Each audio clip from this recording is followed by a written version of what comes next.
Coach, can you just talk about how proud you are Yeah, of the guys proud coming of back? our guys for fighting back, man. I mean, those guys, you know, our team showed a ton of character and, you know, just mental toughness and fortitude and fight and, you know, ask them at halftime just to play as hard as they could play in the second half and you know, not worry about the score.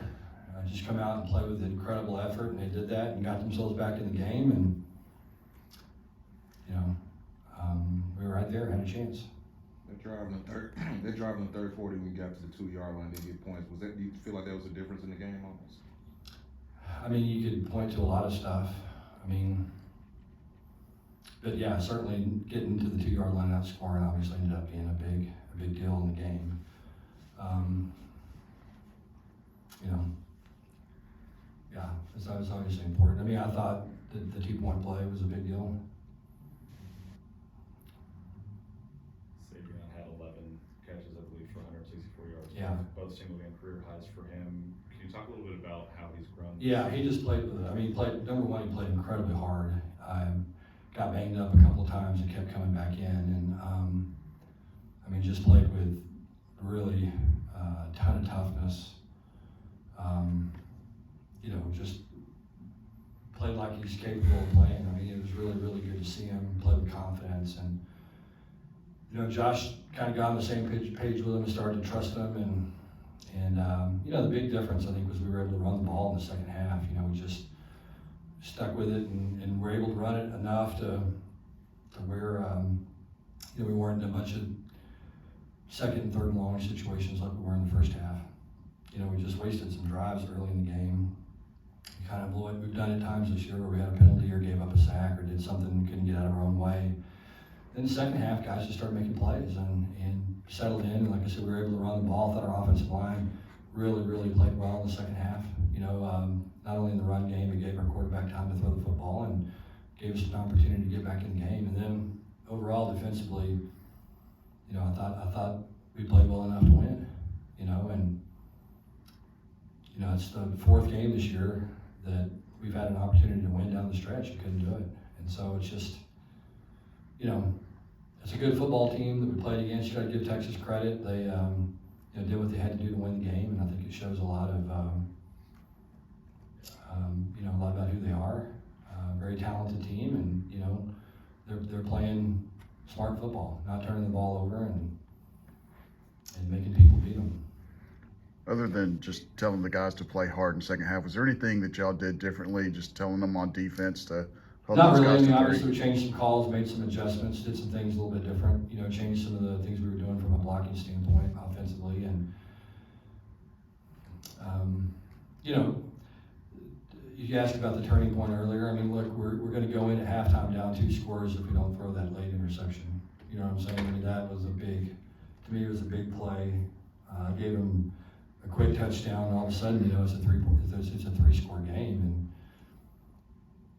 and against a good football team, you can't make those kind of mistakes, and those have been mistakes that we've made this year. I mean, I thought the officiating was terrible, embarrassingly bad, but you know, we have to be able to overcome it. I mean, I think everybody in the country saw that displayed tonight, and probably wasn't real proud of the effort those officials had tonight.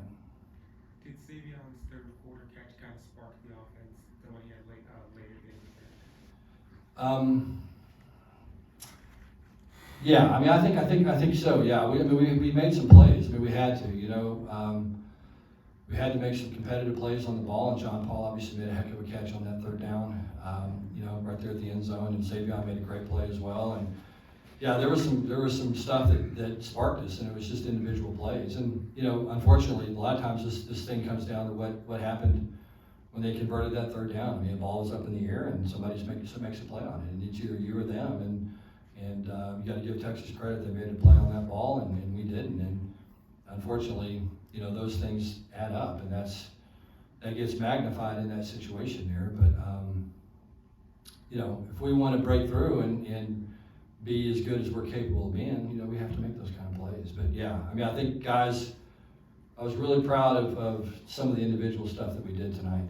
just in terms of guys fighting, and thought Josh Heupel really played well in the second half. Like you said, the offensive line played well. We were able to run the ball against a team that's very difficult to run it against in the second half. And, we played like a good football team plays. We just, like you said, just didn't make enough plays on the stretch. Coach, how much do you think it helps grow Josh, showing that you guys remain to have trust in him? Yeah, I think we believe in him, and, I think, we're fortunate. We've got a couple of good quarterbacks, guys that we both believe in, and I just feel like, Josh did a hell of a job. Like I said, in the second half, made the one really bad decision at the end of the first half, and besides that, I thought he for a young guy against a good opponent, a lot of really talented players, I thought he performed pretty well. Do you care to share anything about your conversations with officials or not? No, just always say the same thing. I didn't see it. You've talked a lot this year about the difference between last year and this year being one-score games. How tough is it to have another one of those? Yeah, it's tough. It's tough. It's, when you have those games, you always, as a coach, here's the thing about winning and losing is, when you win, it's because of the players, and when you lose, it's because of the coaches. I've always believed that. I always will believe that. And so, we've got to do a better job of coaching. We shouldn't have put some guys in situations maybe in the first half to dig as big a hole as we dug ourselves. But again, our guys fought their ass off in the second half.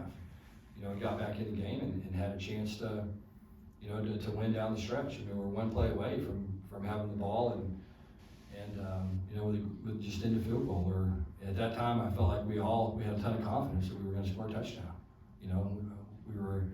Felt like we'd worn their defensive front down a little bit, which allowed us to throw the ball, and guys were making plays, and the quarterback was playing with confidence. And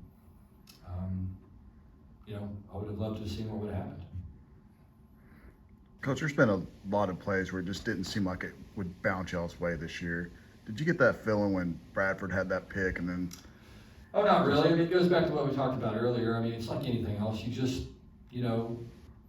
something that we talk about all the time with our players is when a defensive player intercepts a pass or picks up a fumble, the first thing that's going to happen is the offensive player is going to try to strip them because the defensive player is not accustomed to carrying the football. And so it's a conversation we literally have all the time with guys. And, you got to give Texas credit. They did exactly what they're supposed to do. They tried to strip the ball, and unfortunately for us, they got it out. But, yeah, I hate to think like that, but it's hard not to at times where you just go, man, it just kind of seems the way things have bounced this year. And I think that play is kind of indicative of that, and I hate to say that, but there's probably something to it. You talked about your halftime message to the team and then the effort they showed in the second half. Is that something that you can take this week? Yeah, for sure. So I told them, let's just play like that. Let's play with that kind of effort and that kind of intensity and that kind of excitement for 4 quarters and see what happens, and I know this. We've got a game against Baylor in 7 days, and I'm so excited. You know what I mean? Because I want to see our guys come out and play like we're capable of playing.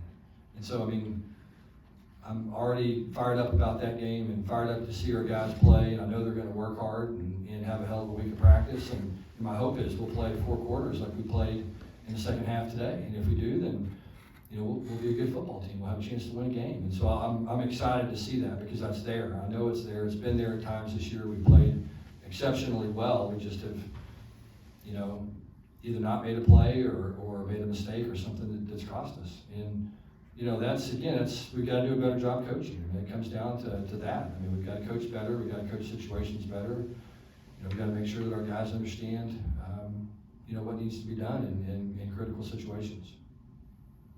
You talked a little bit about individual accolades as well. Tonight, Griffin Kell, 2 for 2. Yeah, that was a big one, man. That was a big field goal he hit, and